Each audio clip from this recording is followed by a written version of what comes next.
Hey everybody, welcome to Wednesday Stash. And today I'm going to show you how to make some yogurt. But first, before we get started, I wanted to share with the pickles. So if you've made pickles last week when you came to Wednesday Stash, drop your pictures in the comment section. Let's see what your pickles look like. But I'm going to go and grab mine so that you can take a look.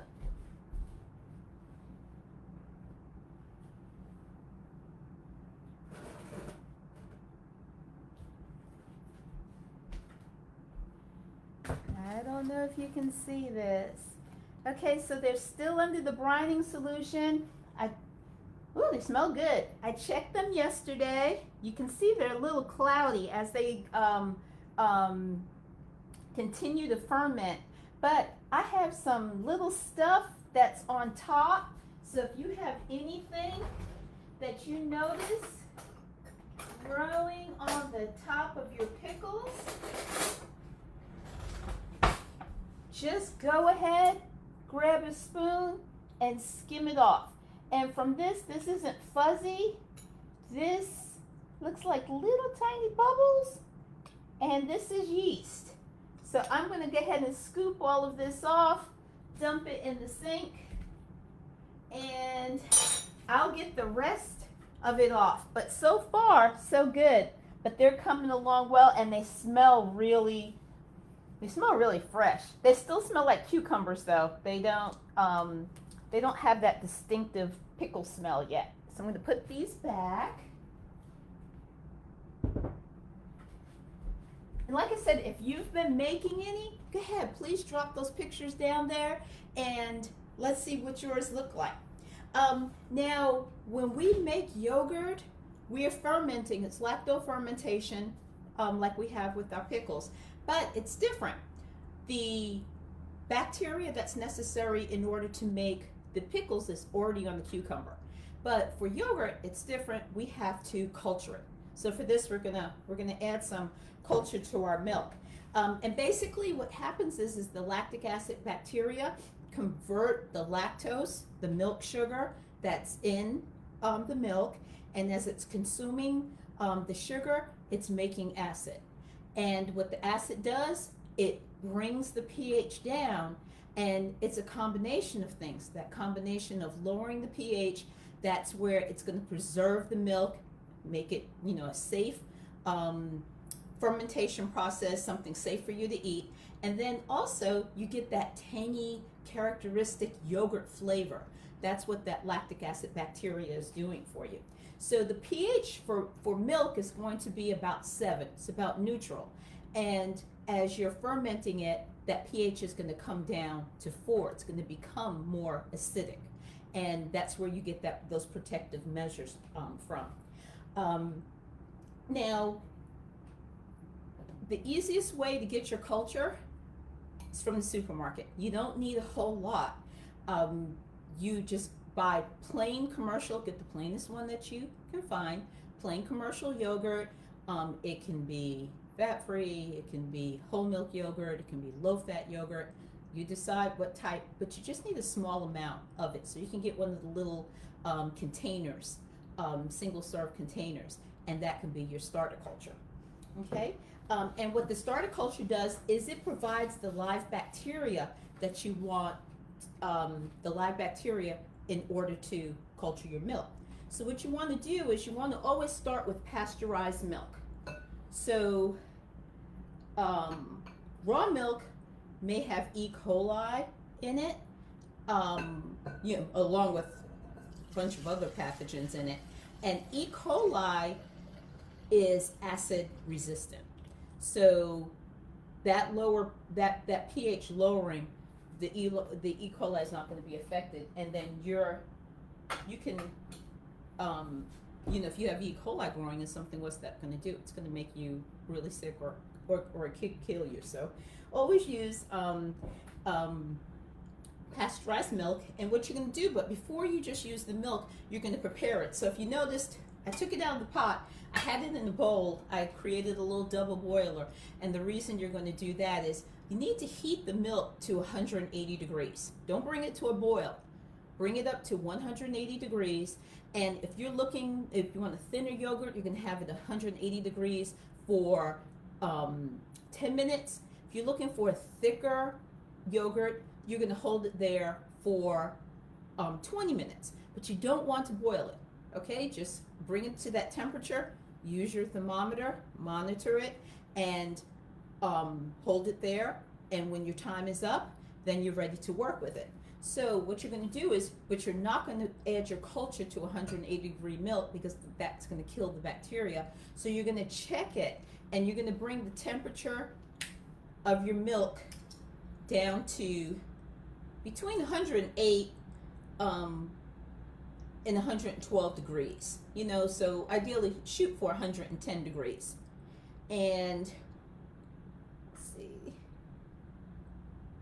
And we're there. We're good. Actually, I let mine cool off a little bit. It's going up. I think I can get 106. But once it gets down to about 108, 110 degrees, you're ready to culture it. Now, the reason that you're going to heat the milk up, you want to denature the protein. Okay, so with denaturing the protein, what you're going to do is you're going to get a better consistency. You're going to get a better texture from your yogurt. If you've ever had yogurt and it was like ropey, or it was stringy, or it had like this weird consistency to it, you probably didn't denature your protein. So bring it up to that 180, don't boil it, and then when you cool it down to around 110 degrees, then you're ready to add your culture.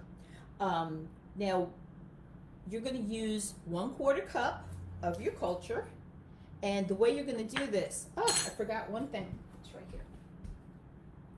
The way that you're going to do this, you're going to scoop out about a cup of milk out of your mixture, out of the milk batch, and you're going to add 1/4 cup of your starter.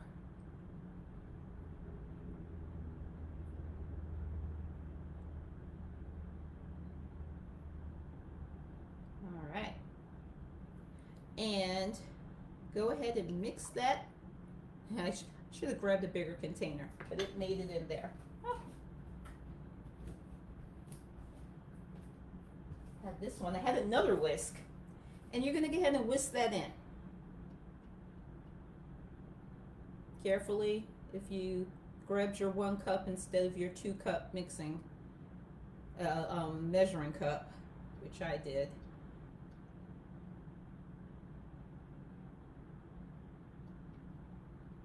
And basically you just want to dissolve all of that yogurt so it's evenly dissolved in that. And then once you get it all mixed up, and I don't see any more lumps in there, you're going to add that back to the batch.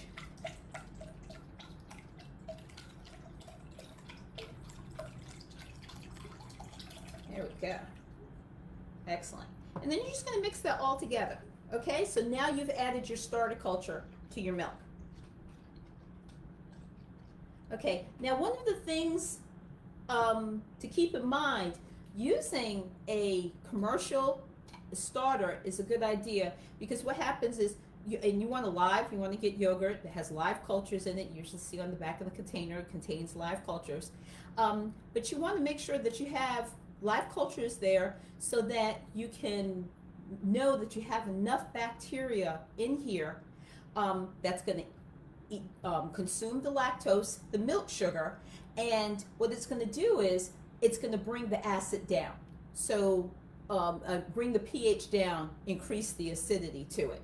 So you want to make sure that you use, for this, like I said, you don't need a lot. You need 1/4 cup of yogurt for every 4 cups of milk. You don't want to use too much yogurt, too much starter, because if you use too much starter, there's going to be a lot of bacteria, and there's not going to be a lot of lactose for it to consume, and that's going to affect the quality. It's going to culture too soon, and you're not going to have a good yogurt. On the other hand, if you use too little yogurt, it's not a quality issue, it's a safety issue. You have not introduced enough bacteria into that volume of milk for it to start culturing. The lactic acid bacteria is consuming the lactose. It's bringing the pH down, and it's creating a safe environment for that milk. So that's why you want to just make sure, always use the correct. Now, another reason, not only will you get strong bacteria, the good bacteria with the commercial milk, the other part of it is you're also going to make sure that it's going to turn out right every time. Some people do something called backslopping, and with backslopping, basically that means we make this yogurt. When we're ready to make another batch, we reserve some of the yogurt so that we can make our next batch. Now, over time, when you're making your own yogurt at home, over time, the amount of bacteria starts reducing over time, and it gives opportunity for opportunistic bacteria that could make you sick, like Staphylococcus aureus, to grow, because you don't have enough bacteria of the good bacteria to control that environment. And that's what you want it to do. That's what you want to be the predominant one growing, creating that acid condition, so that you have other pathogenic microbes. That's not the environment that they want to be in, and you don't want them in that environment. It's another reason why you make sure everything is clean, everything's washed, sanitized, the jars are washed, rinsed, scalded out, so that this way you know what's in that jar. So just go ahead, when you're ready to make yogurt, just go get a little container of commercial yogurt, and it works out really well. Okay, so we've added the 1/4 cup of yogurt, of the starter to it. We've mixed it up, and now it's time for you to put it into the desired containers. So you've got a number of options. You might have seen all kinds of ways that people have been making yogurt at home. There's all different options. But the thing that you need to keep in mind, optimum temperature is 110 degrees. So that's what you're trying to do for the amount of time, the entire culture time. That's optimum growth for the lactic acid bacteria, and you're going to get it's going to culture in 6 to 8 hours. 6 on the low end if you want a milder yogurt, 8 hours if you want something tartar. But you're looking for 110 degrees. And one of the most consistent, even though there's a lot of methods out there, one of the most consistent ways of doing this is using a yogurt maker. Lots of different yogurt makers out there. You always follow the manufacturer's directions, and basically how you're going to make you still have to heat your milk and add your culture. That's all stays the same. But once you're ready to keep it in the warmer. So for this particular one, basically all you're going to do, you're going to fill the jar.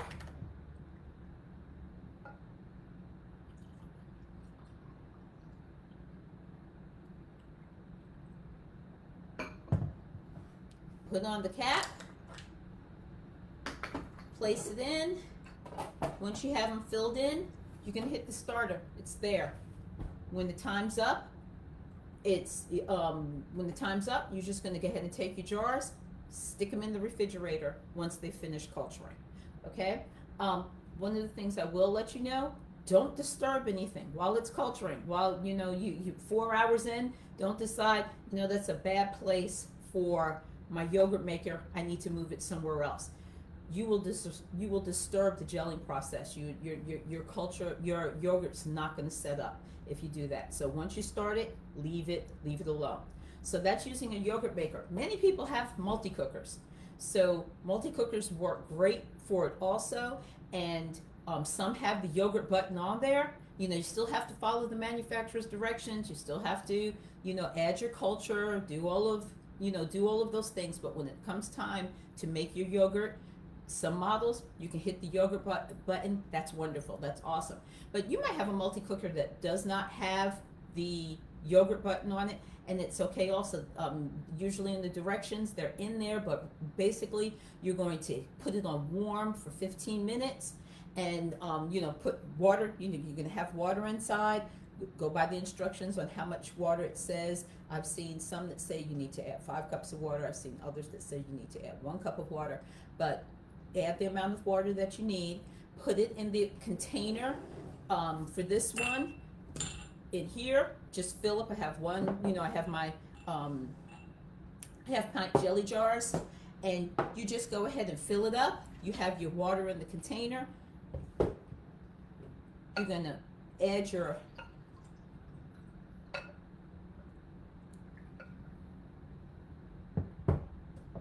yogurt and starter. Whoop. It would be better if it were balanced. Okay? And you're going to go ahead and put that into the water. And if it's the yogurt, if you have the yogurt button, you could do that. If it's where you have to warm it for 15 minutes first and then turn it off, and then you're just going to leave it there again for your 6 to 8 hours. When it's ready, then it goes into the fridge.